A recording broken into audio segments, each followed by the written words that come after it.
Baiklah, Assalamualaikum warahmatullahi wabarakatuh. Berikut adalah video presentasi dari hasil atau jawaban dari ujian akhir semester dari mata kuliah kalkulus oleh Farhana Falotra BP 1811522026 dari kelas kalkulus 02 dengan dosen pengampu Ibu Meza Silvana MT. Baiklah, langsung ke soal yang pertama. Soal pertama itu jelaskan untuk apa kita mempelajari diferensial dan integral.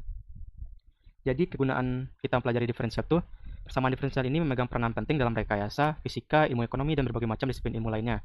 Persamaan diferensial muncul dalam berbagai bidang sains dan teknologi, di mana hubungan deterministik yang melibatkan besaran yang berubah secara kontinu dan laju perubahannya diketahui. Di bidang fisika, turunan dari perpindahan benda terhadap waktu itu didapatkan nilai kecepatan benda, dan turunan dari kecepatan akan menghasilkan percepatan. Dalam riset operasi, turunan menentukan cara paling efisien dalam memindahkan bahan dan mendesain sebuah pabrik. Dengan menerapkan teori permainan, turunan dapat memberikan strategi yang paling baik untuk perusahaan yang sedang bersaing. Turunan sering digunakan untuk mencari titik ekstrem dari sebuah fungsi. Dalam bidang konstruksi bangunan, pencampuran bahan bangunan yang dilakukan oleh arsitek, pembuatan tiang-tiang, langit-langit, dan lainnya menggunakan turunan. Dalam dunia penerbangan, turunan mempunyai fungsi terpenting untuk lajunya sebuah pesawat. Pesawat akan mengikuti navigasi dari tower yang berada di bandara. Setiap laju pesawat akan terdetak pada navigasi, sehingga laju pesawat tidak salah arah dan percepatannya sesuai dengan panduan dari menara tower. Untuk di bidang ekonomi, konsep elastisitas pada dasarnya berhubungan erat dengan konsep turunan. Konsep elastisitas yang akan digunakan di sini ialah berhubungan antara harga suatu barang terhadap jumlah barang yang diminta. Untuk kegunaan mempelajari integral adalah integral dapat diaplikasikan ke dalam banyak hal, dari yang sederhana hingga perhitungan yang sangat kompleks. Kegunaan integral dalam kehidupan sehari-hari itu banyak sekali, diantaranya menentukan luas suatu bidang, menentukan volume benda putar, menentukan panjang busur, dan sebagainya. Integral tidak hanya dipergunakan di matematika saja, banyak bidang lain yang menggunakan integral seperti ekonomi, fisika, biologi, teknik, dan lainnya. Pada bidang teknik, integral membantu programmer dalam membuat aplikasi dan mesin-mesin yang handal. Di bidang matematika, kita dapat menentukan luas suatu bidang, menentukan volume benda putar, menentukan panjang busur, dan lainnya. Pada bidang ekonomi, kita dapat mencari fungsi asal dan fungsi marginalnya, atau fungsi turunannya.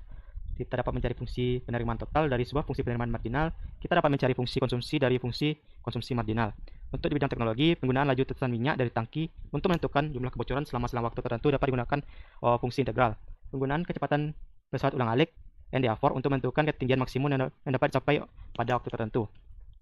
Selanjutnya, kita dapat memecahkan persoalan yang berkaitan dengan volume, panjang kurva, perkiraan populasi, keluaran kardiak, gaya pada bendungan, usaha, dan surplus konsumen. Terakhir, di bidang medis, ada yang namanya dosimetri, adalah radioterapi. Intinya, dosimetri tersebut memakai high energy ionizing radiation, salah satu contohnya yaitu sinar X. Di sini, ilmu matematika, khususnya integral, sangat berpengaruh dalam proses pengerjaannya, di mana penembakan laser nantinya membutuhkan koordinat yang tepat. Pada integral dibahas volume benda putar dengan metode cakram, cincin, dan lainnya. Lanjut ke soal nomor 2, yaitu jelaskan aplikasi turunan dengan metode aproksimasi beruntun atau metode iterasi. Jelaskan contoh. Pertama, kita akan menjelaskan dulu apa itu metode aproksimasi. Metode aproksimasi adalah suatu proses pendekatan atau hampiran untuk mendapatkan nilai fungsi yang mendekati nilai sebenarnya. Dua alasan utama penggunaan aproksimasi ini adalah untuk memberikan fungsi pendekatan yang efektif atau mendekati suatu fungsi yang rumit dengan fungsi yang lebih sederhana. Selanjutnya, yaitu metode iterasi. Metode iterasi adalah sebuah metode yang memisahkan X dengan sebagian X yang lainnya, sehingga diperoleh X sama dengan Gx. Dapat dilihat pada grafik berikut, misalkan untuk menyelesaikan persamaan X dikurang IXPX sama dengan 0, maka persamaan dirubah menjadi X sama dengan IXPX atau Gx sama dengan IXPX.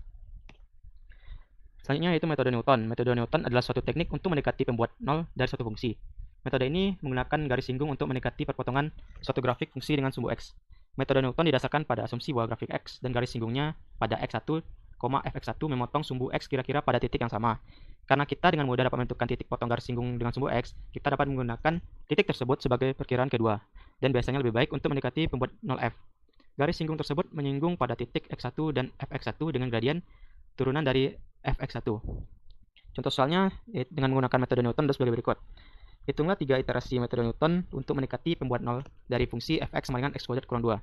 Gunakan x1 sama 1 sebagai perkiraan awal. Karena fx-nya sama dengan x kuadrat kurang 2, kita mendapatkan turunannya yaitu 2x dengan rumus iteratifnya adalah sebagai berikut. Xn tambah 1 itu nilainya sama dengan xn dikurang fungsi fxn dibagi turunan dari fxn sama dengan nilainya itu xn minus xn kuadrat dikurang 2 per 2xn.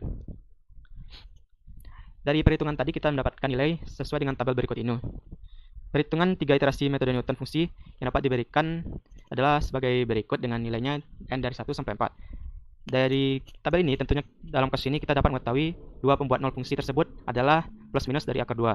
Dalam 6 angka di belakang koma, nilai dari akar 2 itu adalah 1,41414, sehingga kita menghasilkan suatu pendekatan yang berselisihnya yaitu sekitar 0,00002 dari akar sebenarnya. Iterasi pertama proses ini digambarkan oleh gambar di bawah ini. Dapat dilihat pada grafik antara fungsi dari fx kuadrat dikurang 2 dan turunannya adalah sebagai berikut. Didapatkan nilai yang mendekati 0 adalah plus minus dari akar 2. Soal selanjutnya yaitu bagaimanakah cara menghitung volume dari sebuah cincin. Jelaskan dengan sebuah contoh. Sebelumnya kita harus mengetahui dulu apa itu metode cincin atau Wasser method. Metode cincin ini adalah suatu metode yang menggunakan integral dalam menentukan volume benda putar yang memiliki lubang. Cincin dalam metode ini dibentuk oleh hasil putaran persegi panjang terhadap sumbu putaran tertentu. Sumbu putaran ini tidak berimpit dengan sisi persegi panjang. Dapat dilihat pada gambar di sini ada persegi panjang menjadi pusat putaran, yaitu ada R dan juga radian. Jika R dan radian secara berturut merupakan jari-jari dalam dan luar dari cincin, dan T merupakan ketebalan dari cincin tersebut, maka volumenya dapat didefinisikan sebagai berikut. Volume cincin yaitu sama dengan Pi dari R kuadrat dikurang jari-jari kuadrat dikali dengan T atau ketebalan dari cincin. Untuk mengetahui bagaimana konsep ini dapat digunakan untuk menentukan volume benda putar. Perhatikan daerah yang dibatasi oleh jari-jari luar atau Rx dan jari-jari dalam atau Rx seperti yang ditunjukkan pada gambar di bawah ini. Untuk mengetahui bagaimana konsep ini dapat digunakan, kita dapat melihatkan pada gambar di bawah berikut ini. Pada bidang datar, jari-jari luarnya digambarkan sebagai berikut, dan jari-jari dalam itu digambarkan dengan notasi R kecil, notasi R kecil X. Dan benda putar dengan lubang digambarkan sebagai berikut. Jika daerah tersebut diputar menurut sumbu putar yang diberikan, volume benda putar yang dihasilkan didefinisikan sebagai berikut. Volumenya itu yaitu Pi integral dari A ke B, di mana jari-jari luarnya dikuadratkan dikurang jari-jari dalam dikuadratkan dx. Adapun contoh soalnya dari volume dari sebuah cincin, yaitu tentukanlah volume benda putar yang dibentuk oleh putaran daerah yang dibatasi oleh grafik dari Y, nilainya adalah akar X, dan Y sama dengan X kuadrat terhadap sumbu X, seperti yang ditunjukkan oleh gambar berikut. Dari gambar di atas dapat ditentukan bahwa jari-jari luar dan jari-jari dalamnya sebenarnya berikut. Jari-jari luarnya adalah akar X dan jari-jari dalam adalah X kuadrat. Dengan mengintegralkan dengan batasan antara 0 sampai 1 menghasilkan perhitungan sebagai berikut. Diketahui volumenya itu sama dengan Pi integral antara 0 1, lalu jari-jari luarnya diketahui akar X dikuadratkan dikurang dari jari-jari dalam yaitu X kuadrat dikuadratkan. Didapatkan nilai Pi integral X dikurang X pangkat 4 dx. Integral dari X dikurang X pangkat 4 dx didapatkan nilai Pi 1/2 X kuadrat dikurang 1/5 X pangkat 5 dengan nilai batasan dari 0 hingga 1. Nantinya akan didapatkan nilai 3Pi per 10. Jadi volume dari cincin tersebut didapatkan nilainya adalah 3Pi per 10. Soal terakhir yaitu jelaskan konsep galat dan kenapa kita harus menghitung galat. Jelaskan dengan salah satu contoh. Pengertian galat. Galat atau error dapat pula didefinisikan sebagai selisih dari nilai atau hasil yang kita harapkan terjadi, atau nilai expected value dengan observasi atau kenyataan yang terjadi di lapangan. Galat dapat disebut juga error, atau dalam keseharian kita dapat menyebutnya sebagai sebuah kesalahan.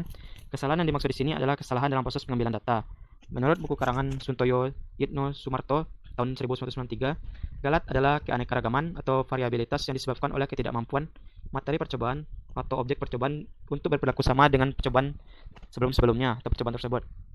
Diketahui nilai galat didefinisikan sebagai berikut. Galat mutlak itu simbolnya adalah seperti huruf E ini.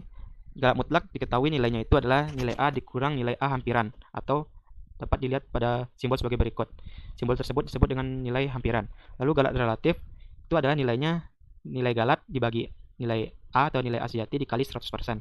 Galat relatif hampiran nilainya itu nilai galat dibagi nilai A hampiran dikali 100%. Jadi kenapa kita harus menghitung sebuah galat? Galat ini bermanfaat atau berfungsi untuk menunjukkan efisiensi dari satu jenis percobaan atau penelitian ke penelitian lainnya. Secara normal, kita menginginkan galat yang bernilai kecil. Bahkan kita tidak mengharapkan galat terjadi ya. Namun ketiadaan galat juga dapat menyebabkan pernyataan atau pertanyaan dalam penelitian kita. Terpenting dari galat ini adalah galat harus terjadi secara alami sehingga dapat menggambarkan objek penelitian yang sesungguhnya. Berikut adalah contoh dari soal galat. Diketahui nilai A asli atau nilai A sejati adalah 10/3 dengan nilai A hampiran yaitu 3,333. Kita harus mencari nilai galat mutlak, galat relatif hampiran. Untuk penyelesaiannya, pertama kita mencari nilai galat. Nilai galat didefinisikan sebagai galat sama dengan nilai A dikurang nilai A hampiran. Nilai A diketahui 10/3 dan nilai A hampiran adalah 3,33. Jadi 10/3 dikurang 3,33 didapatkan nilai 1/3000 atau nilainya 0,000333. Selanjutnya galat mutlak. Galat mutlak didapatkan dari nilai mutlak dari galat yang kita dapatkan tadi. Nilainya bernilai sama dengan galat sebelumnya karena nilai galatnya bernilai positif. Lalu galat relatif. Rumus galat relatif adalah galat dibagi A dikali 100%.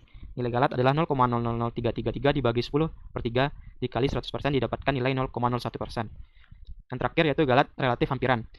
Cara mencarinya adalah nilai galat dibagi nilai A hampiran dikali 100% didapatkan nilai 0,00333 dibagi nilai A hampiran 3,333 dikali 100% didapatkan nilai galat relatif hampiran yaitu 1/999.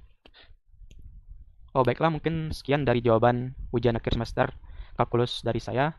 Mohon maaf apabila ada kesalahan dalam penyampaian jawaban dari saya dan terima kasih atas perhatiannya. Assalamualaikum warahmatullahi wabarakatuh.